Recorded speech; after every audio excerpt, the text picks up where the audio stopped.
friends, we're back with Junie B. Jones' Dumb Bunny. We're on chapter 7 now. Remember in chapter 6, Junie B. Jones had just gotten her bunny costume to be the Easter Bunny. She was kind of excited about it, but let's look at this picture. Does Junie B. Jones look very excited? Does that look like the face of someone who's excited? I don't know. Let's read chapter 7 called Polite Rules and see what happens with Junie B. in her Easter Bunny costume. I looked down at myself. My bunny feet were bigger than clown feet. Also, my ears were floppish, and my bunny hands looked like giant paw mitts. I held them out in front of me.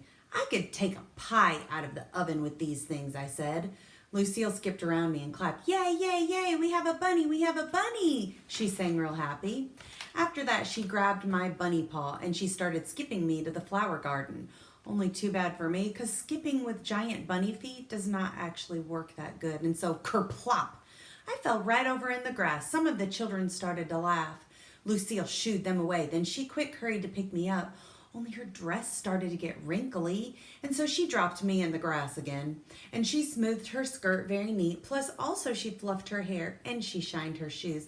After that, she yelled to her daddy, real urgent. Daddy, Daddy, the bunny's down. Come get the bunny. Come get the bunny. The daddy ran over and picked me up. Then he started carrying me to the flower garden. It felt embarrassing up there. I tapped on his head. This does not actually make me feel like a celebrity, I said. But the daddy kept on going.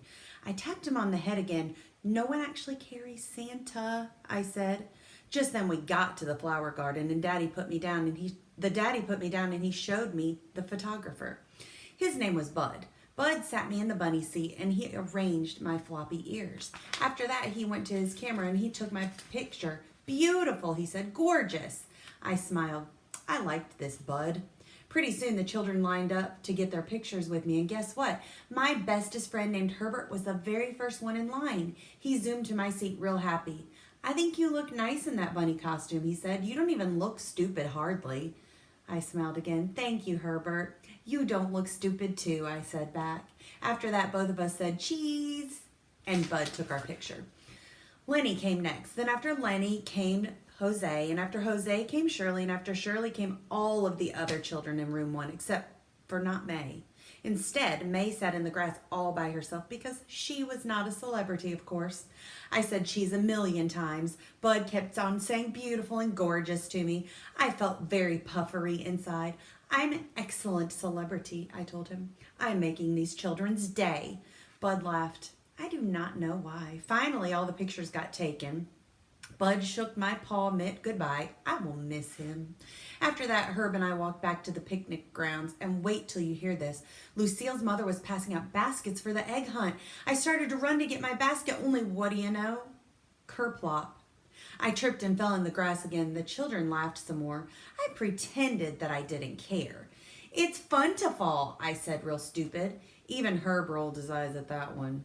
Lucille's mother helped me up and gave me a basket. I looked at her very upset. Yeah, only how am I supposed to hunt for eggs in this big, giant bunny feet, I said. I can't even run in these clumsy things. Plus, also, I can't tackle or scuffle.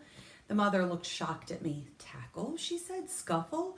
Oh my, no. This is going to be a polite egg hunt, Junie B. There will be no running, no tackling, or scuffling. We're all going to behave like little ladies and gentlemen. Just then there was a loud commotion behind me. I turned around. May was pointing and yelling at Sheldon and Lucille. Stop whispering secrets, Lucille, she shouted. You're telling Sheldon where the golden egg is. I know you are. I'm telling your daddy. I'm telling your daddy. The daddy rushed over there and separated those guys. This bickering has got to stop, he said. If you three can't behave yourselves, you won't be hunting for eggs at all. I smiled at that comment. That would be a nice development, I thought. After he finished scolding them, Lucille's daddy blew a whistle and he told us to line up at the starting line. Everyone zoomed past me. I lifted my feet and stepped real careful. Then finally I got there and the daddy started telling us the egg hunt rules. Rule number 1, he said, no running. Rule number 2, no pushing, pulling, or grabbing. Rule number 3, no trampling the flowers and plants. And finally, rule number 4, do not go anywhere that is roped off.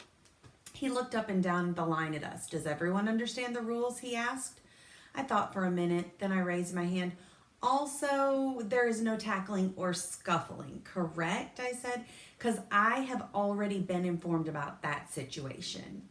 The daddy looked odd at me. Well, of course there's no tackling or scuffling, Junie B. He says, that goes without saying.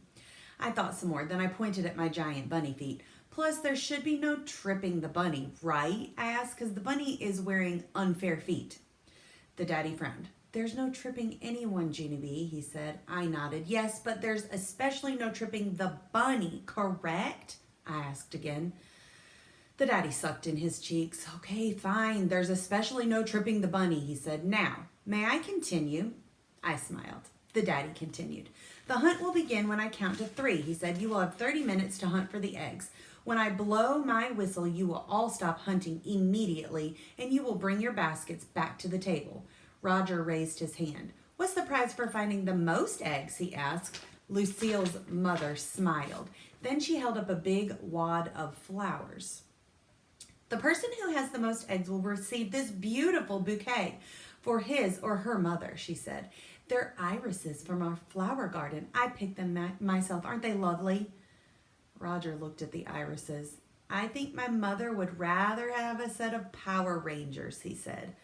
Lucille's mother made squinty eyes at him. That meant no Power Rangers, I believe. Just then the daddy blew his whistle. Okay, is everyone ready to start? He hollered. Ready, we hollered back. Ready, ready, ready. And so the daddy raised his hand in the air, and 1, 2, 3, the egg hunt was started. And that's the end of chapter 7. Come back to see what happens in chapter 8.